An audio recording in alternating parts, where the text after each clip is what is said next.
welcome back to my channel. My name is Erica Pebbles and today we're going to do something a little bit different because today is the first episode of Freaky Fitness Friday where I basically cover a true crime story while I walk you through one of my workouts.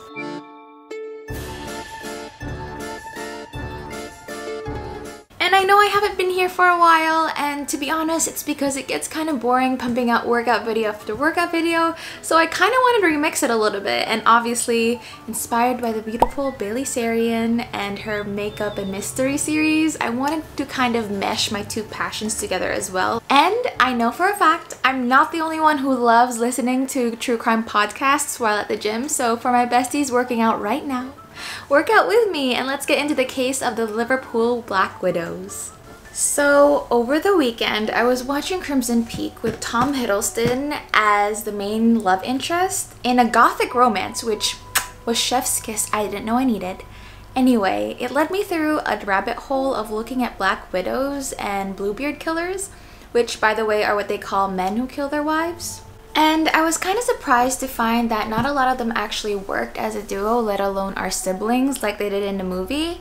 But one of the more famous cases of this happening was with Catherine Flanagan and her sister Margaret Higgins. Catherine and Margaret were both sisters who immigrated to Liverpool, England after the potato famines in Ireland of 1845 to 1849. Now, Catherine was the oldest out of the two siblings. She was 55. She was known to be a little bit more frugal with her money, didn't want to spend it too much.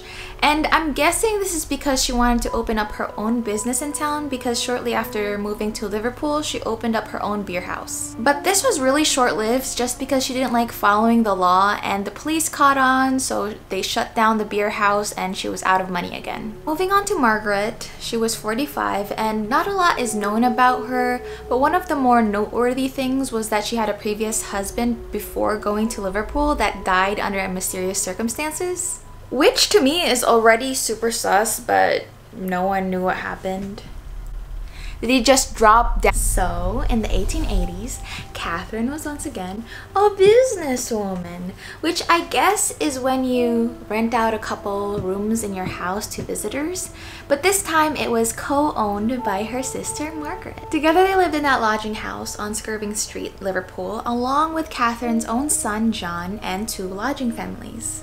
One of which was Patrick Jennings with his daughter Marge, and the other was Thomas Higgins with his daughter Mary. So the first one to actually kick the can was John, Catherine's own son, which if you read the title of this video, you already know who did it.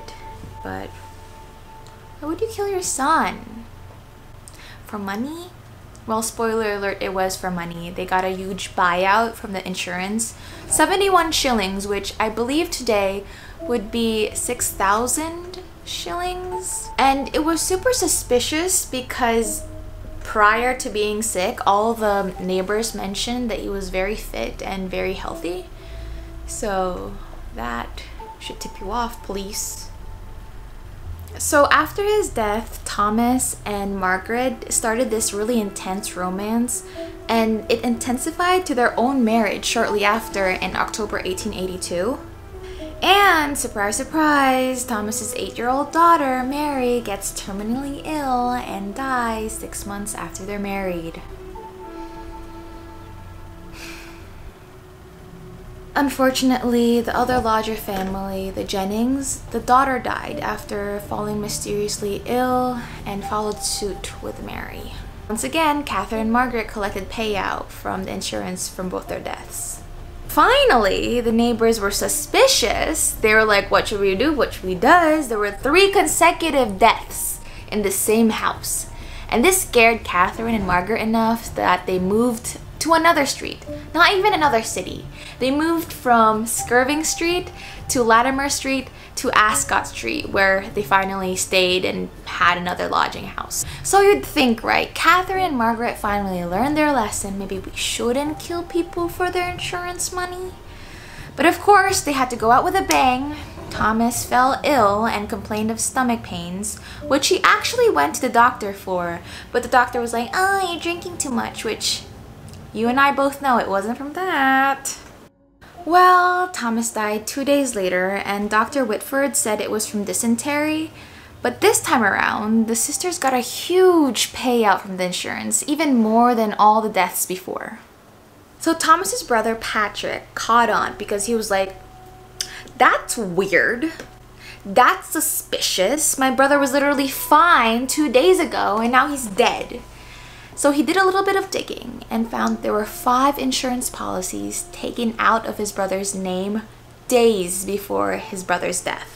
Because of this, Patrick had ordered an autopsy on his brother's remains. But unfortunately, Catherine was able to flee the house before the results came out. The autopsy reports came back and it was concluded that Thomas had died from arsenic poisoning, which was administered over a couple days. So the police searched the Lodger house and found traces of arsenic in a mysterious white bottle as well as Margaret's pocket. Margaret was immediately arrested and Catherine followed suit a week later, and both sisters were charged with Thomas Higgins' murder. So of course, with the knowledge of Thomas's murder, the other deaths in that house were examined and it was found that the other deaths were also caused by arsenic poisoning. Investigators initially thought that the sisters got the arsenic from rat poison, which was very common to have arsenic back in the 1880s. But when rat poison didn't come up on any of the autopsy, they had to come up with a new theory. Because investigators thought that the sisters were too illiterate and uneducated to have gotten it from any doctors or any medical higher-ups. Which I might say is very ironic for them to say that the sisters were too dumb, because they almost got away with 3 murders under their nose. So they're not really the dumb ones here. Eventually, they found out that the sisters actually used flypaper and watered it down to make the arsenic solution. And so, with these findings, the sisters were charged for the murder of Thomas, John, and Marge and sentenced to death on February 1884. But, plot twist, Catherine had actually implicated 3 to 4 more women in this sort of Black Widow insurance scheme before her death. Of course, the investigation of this came back inconclusive and all the deaths were actually pinned on the 2 sisters. Well, that's all I have for you today. I hope you like listening to the case of the Liverpool Black Widows as well as following along with my workout. And I'll see you next Friday for another episode of Freaky Fitness Friday. Bye!